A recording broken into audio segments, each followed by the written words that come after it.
আজকে আপনার সাথে শেয়ার করব আমি আমার ফরচুন সোলার প্যানেল থেকে কেমন আউটপুট পাচ্ছি সেটারই রিভিউ। তো আমার প্যানেলটা হচ্ছে ফরচুন 200 ওয়াট মোলো সোলার প্যানেল 24 ভোল্টের। এখন এর জন্য আমাকে চার্জ কন্ট্রোলারের সাথে আমার ল্যাপটপটা কানেকশন দিব। তো চলুন প্রথমেই আমি আমার চার্জ কন্ট্রোলারটাকে দেখাই, যেটা আগেই দেখছেন আপনারা।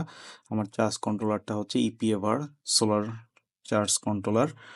আর আর ব্যাটারিটা হচ্ছে 12 ভোল্টের সিল্ড লিড অ্যাসিড ব্যাটারি।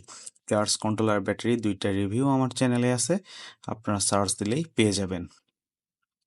আর পারফরমেন্স দেখার জন্য প্রথমে চার্জ কন্ট্রোলারের সাথে যে কমিউনিকেশন কেবলটা আছে এটা অ্যাটাচ করে দিয়ে বাকি ইউএসবি পোর্টটা আমার ল্যাপটপের সাথে কানেক্ট করে দিলাম।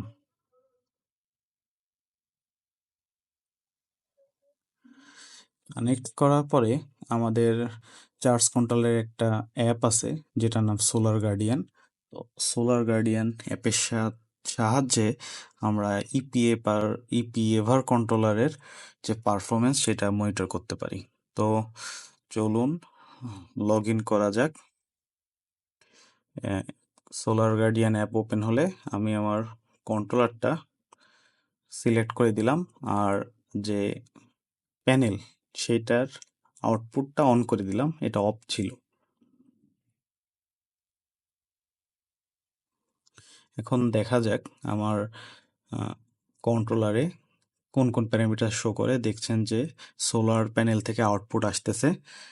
আউটপুটটা ভোল্টেজ দেখবো আমরা, সেটা হচ্ছে 33 ভোল্ট, 34 ভোল্ট এরকম। আর যে আউটপুট কারেন্ট আসতেছে সেটা হচ্ছে 2.2, 2.3 অ্যাম্পিয়ার। হ্যাঁ, এবার চলুন দেখি বাইরে কি অবস্থা। এখন বাজে সকাল 9:30।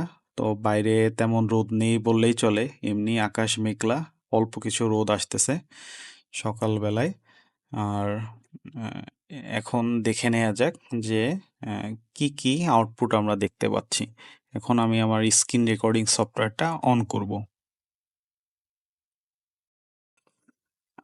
রেকর্ড শুরু করা যাক।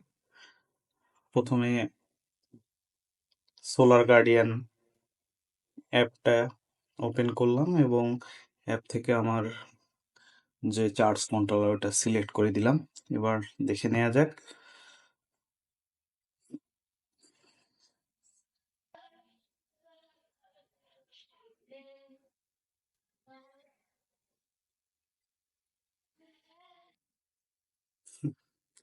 আচ্ছা, প্রথমেই দেখব হচ্ছে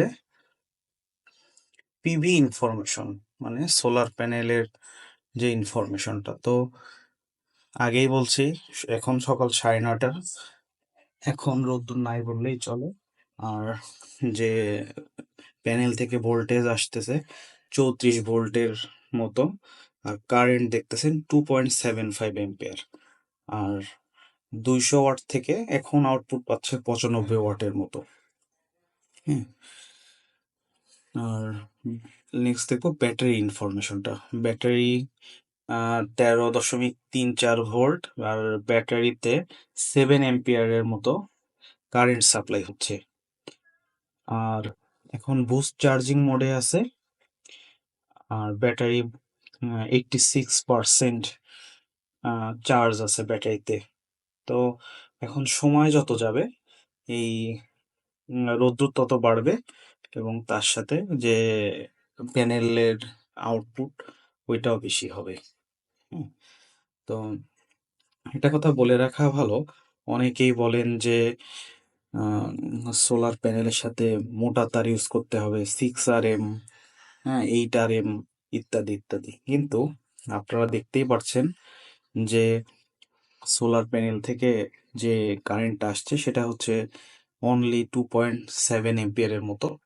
আর রোদ হলে এটা হয়তো 4 অ্যাম্পিয়ার এরকম হতে পারে।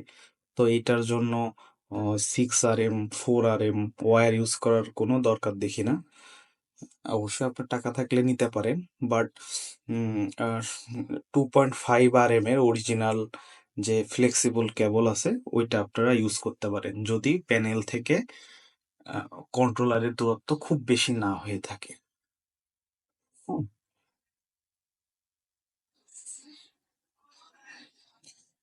আচ্ছা, এই নিচে আপনি গ্রাফও দেখতে পাবেন।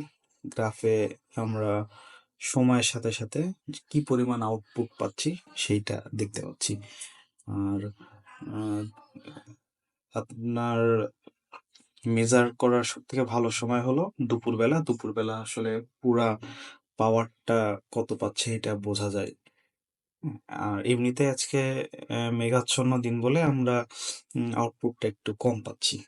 হ্যাঁ, তবুও যেহেতু এটা এমপিপিটি চার্জ কন্ট্রোলার, সো এখান থেকে প্রায় 200 ওয়াটের প্যানেল থেকে প্রায় 50%, 49% আউটপুট পাচ্ছে, যেটা আসলে খুবই ভালো।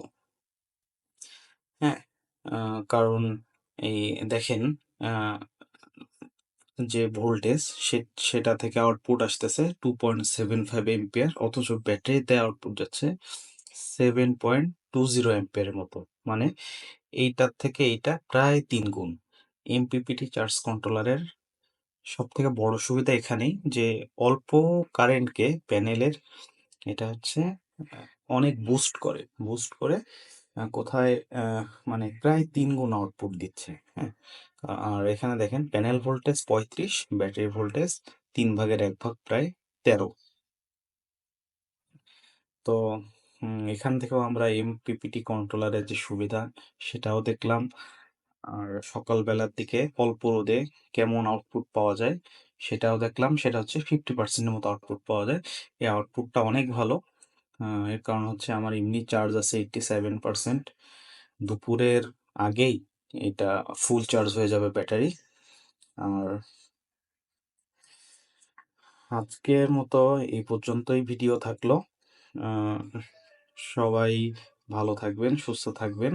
আর কোনো প্রশ্ন থাকলে অবশ্যই কমেন্ট করতে ভুলবেন না। ধন্যবাদ সবাইকে।